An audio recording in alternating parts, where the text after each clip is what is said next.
grew up Hasidic Jewish. So today I want to share with you my journey of how I'm learning English. And I'm trying to make sure it's recording. Hopefully it's recording. I'm not going to talk here for 45 minutes for no reason. Okay, we see there 33, 34. Okay, so we are recording.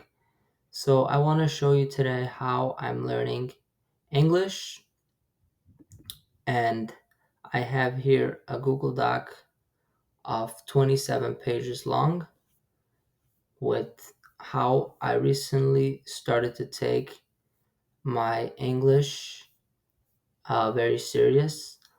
I realized that I'm much further behind in life where I hoped and believed and wanted to be when I first left about um, 3 years ago or 4 years ago. And so I have not really been doing much about my education and specifically my English. It Everything that I've acquired so far was mainly um, everything I've acquired so far was mainly through living life and just trial and error. So a lot of people doubt me when I say, for example, how I struggle with specifically with my English, and some of them are just people, as they call it, trolls or haters. But others maybe just really don't know or are wondering how come I'm speaking, according to them, a good English, but I say I cannot read and write, or maybe they see me upload YouTube videos and they all have titles like saying, I don't know, how to cook shrimp, how to shave, how am I able to type those if I can't read and write English? The answer is very wonderful technology called speech to text um, that is available in today's world. I've been using that ever since I left. Without that, I would have not been able to do all of this. But at the same time, it's possible without it, I would have been more motivated to learn English and found ways to learn better, and also have been forced to practice and learn because there would have been no other option. But I guess every technology always has good aspects and bad aspects to it. So the first few uh, months and even years, whatever, when I left, I went to different programs. I even went to normal American high school. The first place I went was a newcomers program, is what it's called. So basically, everybody in that class, literally 100% of the students, even the teachers, spoke Spanish, and they just came from Mexico, and they, as they say, fresh off the boat, and they needed to learn English. So they were there. The issue with that was those kids, people were quite educated compared to me, meaning they knew the basic math, the basic science, what you learn in basic first, second, third, fourth grade. But I didn't have that background. So when they learned in school the English, they learned it from a scientific perspective. So to give you an example, they were learning about the different biology equipment, like a Bunsen burner and this type of measuring tube, and this, like, things that are also not necessarily important at the moment if somebody doesn't know how to say please help. You know what I mean? If somebody can't even say those words. But that's how they were focusing in that class. But at the same time, for me, it was always weird. My knowledge always, even up until now, had these very weird gaps. So, and I knew, because we did have some 1 hour education up until a certain age, a very young age. I did know some of the English alphabet, but for some reason, some of them were missing, specifically the written and, how, like, for example, the Q alphabet, right? How the Q versus the P, they looked the same to me. I didn't know the difference. I had to learn that. So that's why there was a newcomers program. So, and I felt at the beginning that's where I wanted to be. They actually didn't want to put me there. I had to advocate for myself to be able to go there instead of regular high school, because um, I I felt like I needed to learn the real basics before I can even go into a normal classroom. And also because it was during the COVID, and the only place that was open during the COVID for students to come in person was the newcomers program. And obviously, the reason is because it's so hard to communicate over technology, and there's Zoom issues, and you guys know how it goes, and this issue and that issue. If somebody can't even do anything, and I had even the bigger disadvantage of at the time not knowing how to use the basics of of a computer. I mean, even now it's a struggle, but back then I didn't know how to use a simple Zoom. For example, there's an organization called Footsteps. That's a whole nother story for itself. But when I wanted to sign up to become a member, much after I left, I had a hard time simply joining a Zoom, and they didn't really want to accept me. It was like, kind of hard because they couldn't see me on the Zoom, and I just didn't know how to use Zoom. It's, I have to put in a code. It's complicated for somebody who's never done it, never been exposed to any kind of technology, and doesn't have any support. So um, after that, I went to Job Corps. I have probably different videos all over this YouTube channel. Maybe one day I'll write a book by putting everything together, but I also like to document these things. And I know my videos are maybe sometimes all over the place, but I'm sorry I don't have any editors. But first, it's documented because I recently even thought about the day and the weeks before I left, like the exact story, and I already start realizing that it's already kind of blurry in my head. I don't know it as clearly, and that's why maybe I'll make actually another video on that. So it's first documented. So 10, 20 years down the road, I have it recorded on a video on what happened. And also for other people, because I know a lot of people like these videos. Um, so that's what we're gonna talk about today. So what I want to show you here is how, so yeah, after that I went to Job Corps here and there. I haven't really been doing anything. So the real reason is, first of all, I can't go to college because, forget about the finances and all that, that's could be taken care of, I think. The issue is, even if I want to get a GED and everything like that, my English is not good enough. So I was in GED programs in this, but they give you a book or a website and they say, go read on the website, or let's say you see this page here, go read what an adjective is, go read what an adverb is, right? So imagine somebody can read. Now not only can they read, now you have to read about an adverb, which is even more complicated. um if you would have had to read about like a story about a guy who went up to the sky and slide down on the hill, like easy words, okay, I hear you. But like complicated things like this, and adjective is probably more of the easy things to read. Imagine having to read a long essay about complicated science, and that's all on these GED high school. And the point is not that you need a GED to go into college. Even if I could get a fake one, right? Like, I don't know, create fake ones. I heard Hasidic guys do that. There will be no point. Then I go into college, and the first thing the professor is gonna say terminology, and he's much further than what adjectives is. Now he's in like in the science parts of everything. You start throwing around complicated how to calculate percentage and this and that, and I'm not gonna understand anything. So there's no point. You need to go in the orders, just so you can live life, so you can read, you can write, you can do everything, right?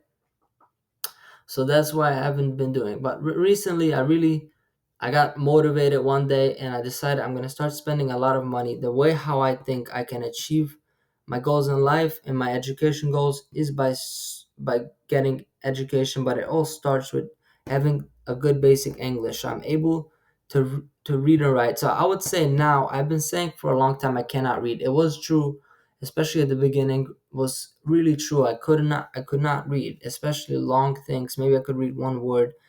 Um, but writing was always, even now, completely true, that my writing is non-existent. I mean, maybe now it got a little better. I My writing is so bad that even if I want to write a simple text as "I will see you soon at 11 p.m." It's my usually my writing skills, at least a month ago, was not good enough to even, there's suggestive text. So let's say if I know the word see, I will see you. To me, by the way, I just learned this today. I'm pretty sure it's spelled SEE. But that's a vowel team, right? So you need to know. But if I didn't know, maybe I'll start spelling it SE in the and then I start typing a different thing, so it doesn't even suggest the word for whatever reason.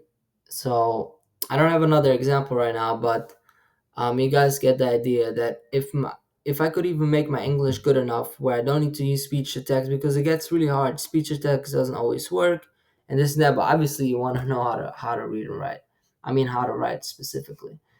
So I decided to take it really serious. So the last few weeks, I spent a few $1,000s of my own money.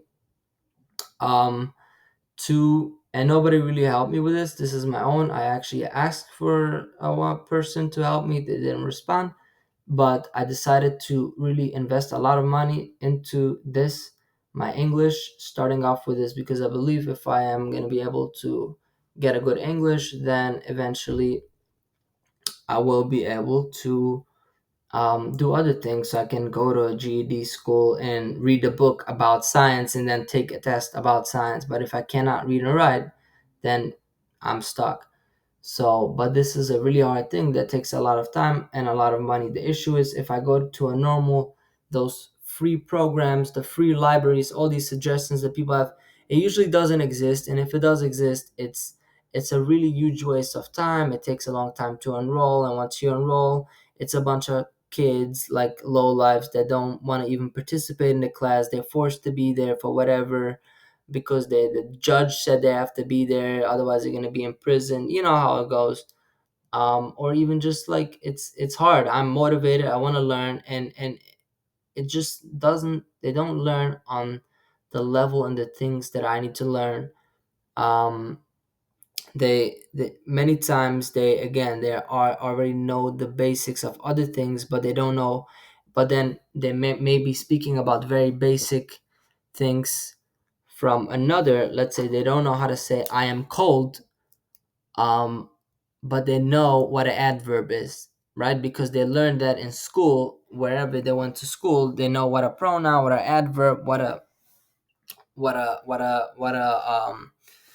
noun, all this. They know the definitions, they understand it, but they don't know how to say I'm cold, because they're only, how you say it, book smart, but not really life smart or whatever. Because they, for whatever reason, I can't really explain it very well, but that's just how I somehow, as you see me speaking here quite well, um, but they just don't know how to speak even the basics. So they will learn very, very basic things, but then the other things they learn might be way too advanced. So it's kind of like wasting time. So and keep in mind, all while you go to the schools, you have to pay rent, you have to eat, and you have to work. So it's like, let's say you have a full-time job and you have to go to these schools that are usually like sometimes impossible to balance if you have a job. It's during the day, when you're a kid, you can, live with your parents, you go to school, you come home.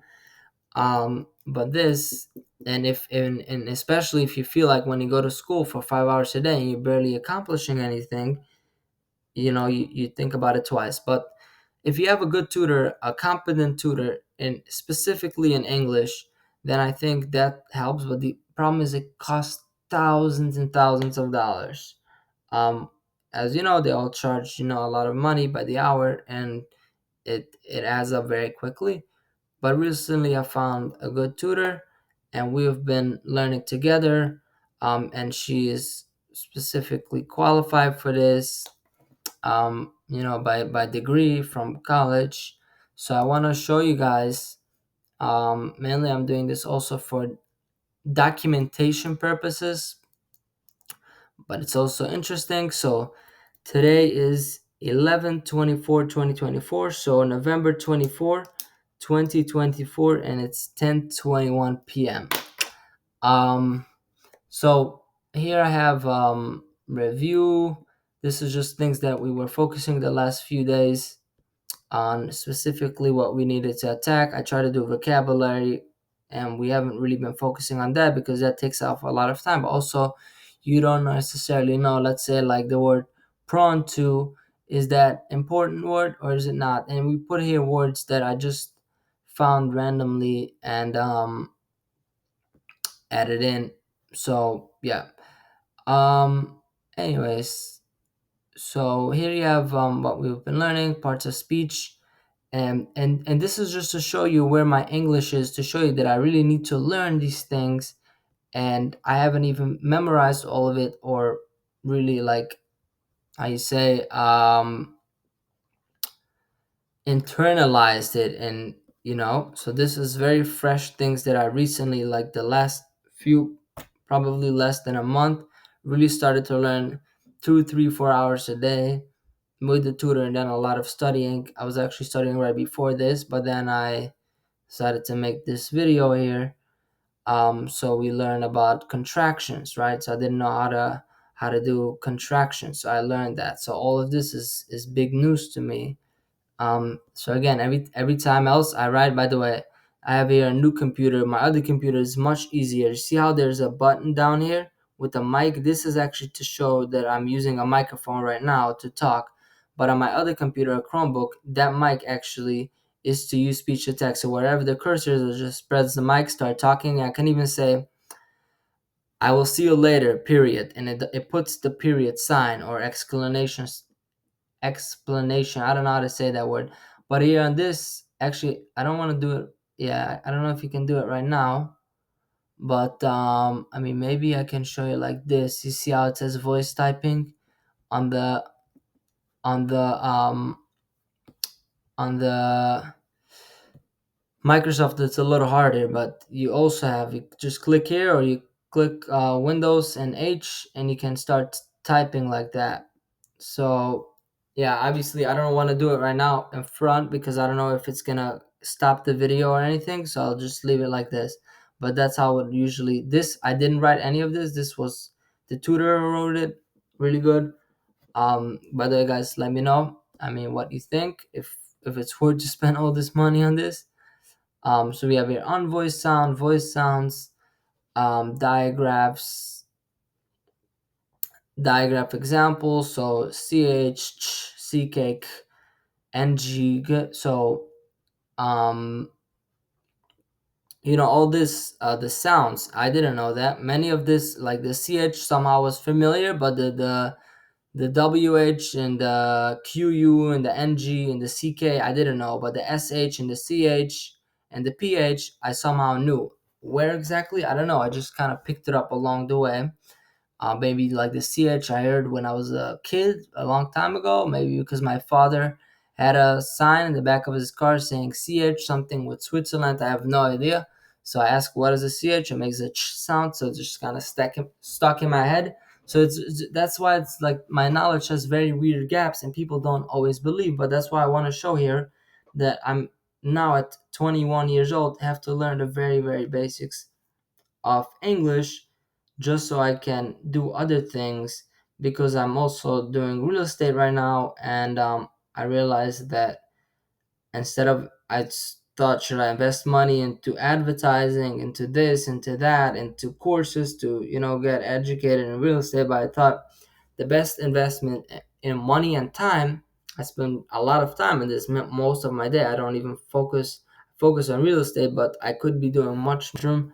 So um, I can, look at it and remember it and internalize it. So you have CVC. So like the short vowels, I had to learn that, which I'm still very confused because the short A and the short E sounds the same to me. And then O, is it ah, ah, oh? Anyway, so we spend a few days, like hours every day, just to like get the sounds. And now I think at least I understand it. It's not like, because these, almost every word has, I mean, actually every single syllable has a vowel. Otherwise, you don't have a syllable. So I had to, this is all new to me. I did not learn that, even though I was in different school programs for a long time. They didn't learn that. They read to give me a book that was talking about the main idea and the citations and all these different things. Um, fiction, nonfiction, all these advanced terms, while the basics was lacking. So it's very hard to find um, programs specifically designed for people like me. So all these was huge when I learned this CVC, when you have a consonant. So once I learned and really memorized all the vowels, which was recently, I now understand that when there's a C, A, and T, and the A makes a short sound. Now, that doesn't mean that I haven't been able to read recent. I mean, I've been able to read for a while now. I mean, I can show you here. I mean, anything. I realize that I may be sharing here some personal emails copied and pasted into this, but anyways, it doesn't matter too much. Um, so it says that closed syllable exceptions, same sound, ERIR. Let me see if I can find any written material. All about the schwa sound, the most common vowel sound in English. It typically sounds like a short U, I. So I just want to show you that I can read. I can read even better than this. However, okay, let's say a word family is a group of words that have the same letter combinations and sounds, sometimes referred to as groups, chunks, or rhymes. A word family has something in common with each other, have it be the prefix, suffix, or root word. For example, green, grass, grow, all have gr, ground, in the beginning, sound in the beginning of the word. Anyways, by the way, I read this already before a few times, so it already gets easier. I know what it talks about. As you guys know, when you read something before, it becomes faster and faster, and easier, and that is just with reading in general. So again, this is what I have here. Everything that I've been learning, that to me was kind of breaking news. You see what I'm saying? So um, so we have CBC, where there's two first vowel is long and eats the second. So okay, for example, I just happened to remember that from school, that they said, I mean, in American high school where I went for a few weeks, they said when two vowels go walking, one does the talking. But then my teacher said that it's not always true. So you gotta learn. So I learned all the vowel teams, different things, closed syllable exceptions. So old, it's a closed syllable, fold, but it still makes the O sound. So all these suffixes, I had to learn about suffixes. Predictable vowel teams. Now this is huge. Every time there's AI, AY, it makes the same sound. And AY will always be at the end. AI will be always at the beginning or middle. But there's also different ways to say the long A sound. And I think in Yiddish there's only one like way to say each there isn't that many exceptions. There's nakidas, as they call it, which I guess it will translate to vowels, but it's more symbols and it, I don't know, it's, I think, much easier and more simple. English has a lot of exceptions and different ways to do each thing. So you see, like, just the long A sound, you have the predictable, and then you have it in the unpredictable here, and then you have it as a diphthong, and then you have it as probably just normal exceptions to all the rules. Um, so yeah, so you have unpredictable, where EA could make the long E, the short E, the long A. So you never know. So these more helps. It would have helped if I was able to have a tutor like this and accelerate my reading back, a few years ago. Or, I mean, yes, I would have been on a further level right now. But this mainly helps now with the writing aspect, especially to get ready and more confident to start writing, because right now I don't even try, because like I said, I can't even. I made a 1 year goal now on my phone, wrote down like a plan how to learn English, and a big part of it is a big part of it. I'm realizing now maybe I should have also recorded with my phone, because I've had many times where I record on this computer and then everything goes. Imagine if I speak here already now for a long time and then it doesn't even save it, doesn't record it, no audio or whatever, technical issues. But it's all good in the hood. So consonant LE, I learned that is a consonant. I don't know how much you guys know about this, because even for me in my own native language, many of these like language rules on how to read and write, you learn it in like first, second grade, but then you kind of forget about it. You just know how to read, know how to write. You don't really think about it. But to me, this is all huge. But eventually, it's going to become second nature. You just know how to spell. You just know how to write. Um, so like the consonants, syllables that ends in a consonant plus E makes the O sound. So you have initial open and initial close syllables. So initial close, you double the letters. So I didn't know that. That's something that I just learned a few days ago. And obviously, it takes more and more learning and memorizing and practice to internalize it and really understand it. And there's more details to all of this. So stable final syllables, all of this I learned. Schwa sound, then you have like different rules, the DG, E rule. If the word is one syllable with one short vowel and the J sound at the end, the J spell like DG, like judge, fudge, ludge. So again, didn't know all of this. The Z plus rule, double the final letter F, S, L, and Z, right after the single vowel. So stuff. And yeah, so I'm learning all these different rules, as we call it here, C rules, and hopefully this will make me be able. I mean, I already see a difference. It's hard to really measure difference in this, especially when you don't know what I learned, and because I am able to spell a lot of words, especially when I sit with my tutor. This is something also I recently discovered. Um, she would ask me a word, how do you spell it? And then I know it, and she asked me, how do you know? I don't really know how to explain, because I've been reading and writing, I mean, like speech to text for a while. So some words I just memorized it or guessed it. But when I'm writing for myself, I don't know if what I'm writing is correct, and I'm sending these things to important, people, business, whatever. So I can't guess it. So I rather use speech to text, where in that case you don't really learn and memorize why you wrote the way you wrote. So again, like what I said earlier, so learn all the different suffixes here and the verb tense.